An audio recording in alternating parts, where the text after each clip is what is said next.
এক বছর ধরে ছক কষে দুলাল সরকারকে খুনের পরিকল্পনা। গত 2 মাস ধরে মালদায় ঘাঁটি গেড়েছিল সুপারি কিলাররা। মালদা হত্যাকাণ্ডে পুলিশের হাতে চাঞ্চল্যকর তথ্য। তৃণমূল নেতাকে খুনের জন্য 50 লক্ষ টাকা সুপারি। 50 লক্ষ টাকা সুপারি, থাকা খাওয়া জন্য বন্দোবস্ত করেছিলেন নরেন্দ্রনাথ তিওয়ারি। 50 লক্ষ টাকা সুপারি, থাকা খাওয়া, অল্পের জন্য অস্ত্রের জন্য খরচ হয়েছে। সব দায়িত্ব ছিল নরেন্দ্র, রোহন ও বাবলু। সুপারির টাকার 30-40 হাজার টাকা অগ্রিম নেন। গত 2 মাস ধরে মালদায় আস্তানা গেড়েছিলেন। গত 1 বছর ধরে পরিকল্পনা করা হয়েছে বলে পুলিশ সূত্রে খবর। সরাসরি আমাদের প্রতিনিধি ময়ূক ঠাকুর চক্রবর্তী আমাদের সঙ্গে রয়েছেন। ময়ূক, এর আগে আমরা জানি যে পুলিশের তরফে যে সাংবাদিক বৈঠক করা হয়েছিল তাতে পরিষ্কার বলা হয়েছিল যে পরিকল্পনা করেই কিন্তু এই খুনের ঘটনা ঘটানো হয়েছে। ইতিমধ্যেই পুলিশের হাতে এসে পৌঁছেছে বেশ কিছু চাঞ্চল্যকর তথ্য। কি জানতে পারছো? বেশ কিছু চাঞ্চল্যকর তথ্য পুলিশের হাতে এসেছে। দুলাল সরকার মালদায় জেলায় তৃণমূলের সহসভাপতি, তার যে খুনের ঘটনা তার পরিকল্পনা কিন্তু গত 1 বছর আগে থেকে শুরু হয়ে গেছিল, এমনটাই পুলিশ সূত্রে খবর। মূলত 2022 সালে যে নির্বাচন হয় সেই নির্বাচনের পর থেকেই এই নরেন্দ্র তিওয়ারি সে কিন্তু পরিকল্পনা করতে শুরু করে এবং গত 1 বছর আগে থেকে সেটা খুব সক্রিয়ভাবে সেই যে প্ল্যানিং, এই কিভাবে মার্ডার করা যায় সেই প্ল্যানিংটা শুরু হয়ে যায়। এবং আমরা গতকালই যেটা বলছিলাম যে এই গোটা প্ল্যানিংয়ে নরেন্দ্র তিওয়ারির সঙ্গে একটা আরেকজন কমন ম্যান ছিল, যারও রাগ ছিল এই তৃণমূলের সহসভাপতির উপর, রোহন। এই দুজনের কমন টার্গেট হয়ে গেছিল গত 1 বছর ধরে প্ল্যানিং। শুধু তাই নয়, এই যে যারা অভিযুক্ত, যাদেরকে ইতিমধ্যেই আততায়ী, যাদেরকে কাটিহার এবং বিভিন্ন জায়গা থেকে ভাড়াটে খুনি হিসাবে নিয়ে আসা হয়েছে সুপারির বিনিময়ে, তারা গত 2 মাস ধরে মালদা শহরে ঘাঁটি গেড়েছিল, কিন্তু কেউ বুঝতে পারেনি। এই গত 2 মাস ধরে এই যাবতীয় মুভমেন্ট যেটা তৃণমূলের জেলা সহসভাপতির, সেটা তারা ফলো করছিল এবং তারা প্রত্যেকটা জিনিস মনিটর করছিল গত 2 মাস ধরে, যে এক্সিকিউশনটা যাতে ঠিকঠাক হয়। এবার কিছুদিন আগেই রাজ্য পুলিশের এডিজি সাউথ বেঙ্গল যেমনটা বলেছিলেন যে 50 লক্ষ টাকা সুপারি দেওয়া হয়েছে। তাহলে ব্রেকআপটা কি?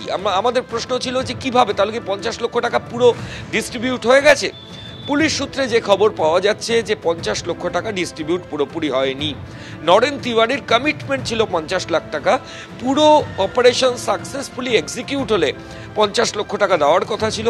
আপাতত গত 2 মাসের আততায়ীদের থাকা, খাওয়া, বাইক নিয়ে ঘোরা, এই সমস্ত লজিস্টিক্সের খরচা এবং যে আগ্নেয়াস্ত্র এই তৃণমূলের জেলা সহসভাপতি মার্ডার কেসে ইউজ করা হয়েছে, সেই আগ্নেয়াস্ত্র প্রকিওর করা, সেগুলো কেনা, এই খরচা হয়েছে। এবং এর পাশাপাশি প্রত্যেক আততায়ী যারা এসে এই কাণ্ড ঘটিয়েছে তাদেরকে 30 থেকে 35 হাজার টাকা করে পেমেন্ট দেওয়া হয়েছে।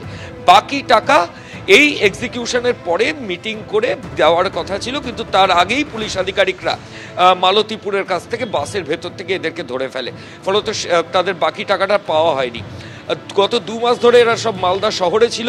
গত 1 বছরেরও বেশি সময় ধরে কিন্তু এই মালদায় তৃণমূলের জেলা সভাপতি খুনের প্লট বা কিভাবে করা হবে সেই কনস্পিরেসি, সেটা শুরু হয়েছে।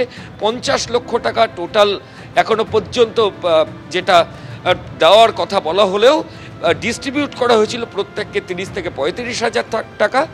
তবে গত 2 মাস ধরে এতে থাকা, খাওয়া, যাতায়াত, আর্মস কেনার খরচা, সেগুলোও কিন্তু এই টাকা থেকেই খরচা করেছে। এখানে একটা গুরুত্বপূর্ণ প্রশ্ন উঠে আসছে যে 1 বছর ধরে একেবারে পরিকল্পনা করে এরকম একটা ছক কষা হলো, আর এই বিষয়ে পুলিশ কিছু জানতে পারলো না।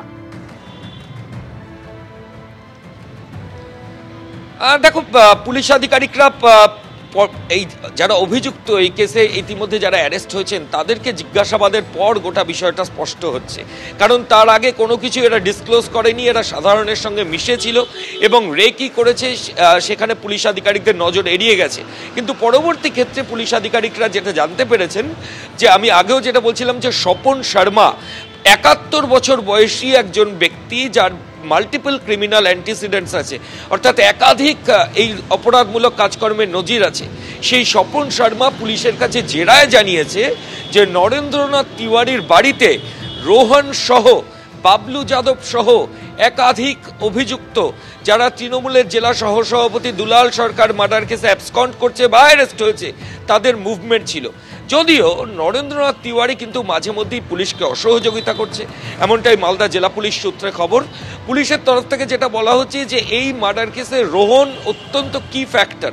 ওই রোহনকে অ্যারেস্ট করা গেলেই টাকার ডিস্ট্রিবিউশন আর কে পেয়েছে, নরেন তিওয়ারির নেক্সট ইনস্টলমেন্টের টাকা কবে দেওয়ার কথা ছিল, এই যাবতীয় জিনিসগুলো এবং নরেন্দ্রনাথ তিওয়ারি যে জায়গায় অসংলগ্ন কথা বলছে সেই জায়গাটা পুরোপুরি পরিষ্কার হবে। ধন্যবাদ ময়ূক। অর্থাৎ কিনা যে জায়গায় একাধিক প্রশ্ন থেকে যাচ্ছে, এই পরিকল্পনার ক্ষেত্রে 1 বছর ধরে এই হত্যাকাণ্ডের জন্য পরিকল্পনা করা হয়েছিল, পুলিশ সূত্রে এমনই তথ্য উঠে আসছে। কিন্তু যে দুজনের কাছ থেকে এই সমস্ত প্রশ্নের উত্তর জানা যেতে পারে তারা কিন্তু এখনো অধরা। রোহন রজক এবং বাবলু যাদব ইতিমধ্যেই মালদায় তৃণমূল নেতা খুনের 8 দিন এখনো অধরা। এই দুই দুষ্কৃতী পুলিশকে বিভ্রান্ত করতে বারবার ডেরা বদল এই দুই অভিযুক্তের।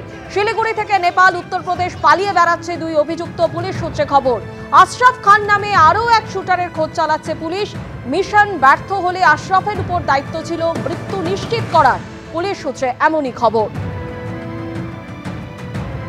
আমাদের আরেক প্রতিনিধি করুণাময় সিংহ এই মুহূর্তে আমাদের সঙ্গে রয়েছেন। করুণাময়, প্রাথমিকভাবে মালদা পুলিশ সূত্রে যে চাঞ্চল্যকর তথ্য উঠে এসেছে যে 1 বছর ধরে এই খুনের ঘটনার কিন্তু পরিকল্পনা করা হচ্ছিল, তার ছক কষা হচ্ছিল, কিন্তু বেশ কিছু প্রশ্নের উত্তর এখনো অধরা এবং সেই উত্তর পাওয়া যেতে পারে রোহন রজক এবং বাবলু যাদবের কাছ থেকে। কিন্তু তাদের তো এখনো পর্যন্ত কোনো হদিশই পায়নি পুলিশ, উল্টে পুলিশকে বিভ্রান্ত করতে বারবার তারা ডেরা বদল করছে। একদমই, দেখো তোমার হচ্ছে রোহন রজক এবং বাবলু যাদব এই দুজনকে কিন্তু এখনও পুলিশ খুঁজে পায়নি। পুলিশ সূত্রে যেটা জানা যাচ্ছে, টাওয়ার লোকেশন যেটা দেখছে পুলিশ, তার ভিত্তিতে পুলিশের ধারণা যে এরা বিভিন্ন জায়গায় চলে যাচ্ছে, কখনো শিলিগুড়ি, কখনো নেপাল, কখনো উত্তরপ্রদেশে এদের টাওয়ার লোকেশন পাওয়া যাচ্ছে। এই দুজনের জন্য 2 লক্ষ টাকা করে পুরস্কারও ঘোষণা করেছে পুলিশ, কারণ এই দুজনকে নাগালে পেলে এই যে দুলাল সরকার খুনের ঘটনায় আরও অনেক তথ্য পুলিশের হাতে আসবে। এবং তোমাকে বলি আজকে নরেন্দ্রনাথ তিওয়ারি এবং স্বপন শর্মা এই দুই অভিযুক্ত, তাদের পুলিশি রিমান্ড শেষ হচ্ছে এবং তাদেরকে আজকে মালদা জেলা আদালতে পেশ করা হবে আর কিছুক্ষণের মধ্যেই। স্বর্ণালী।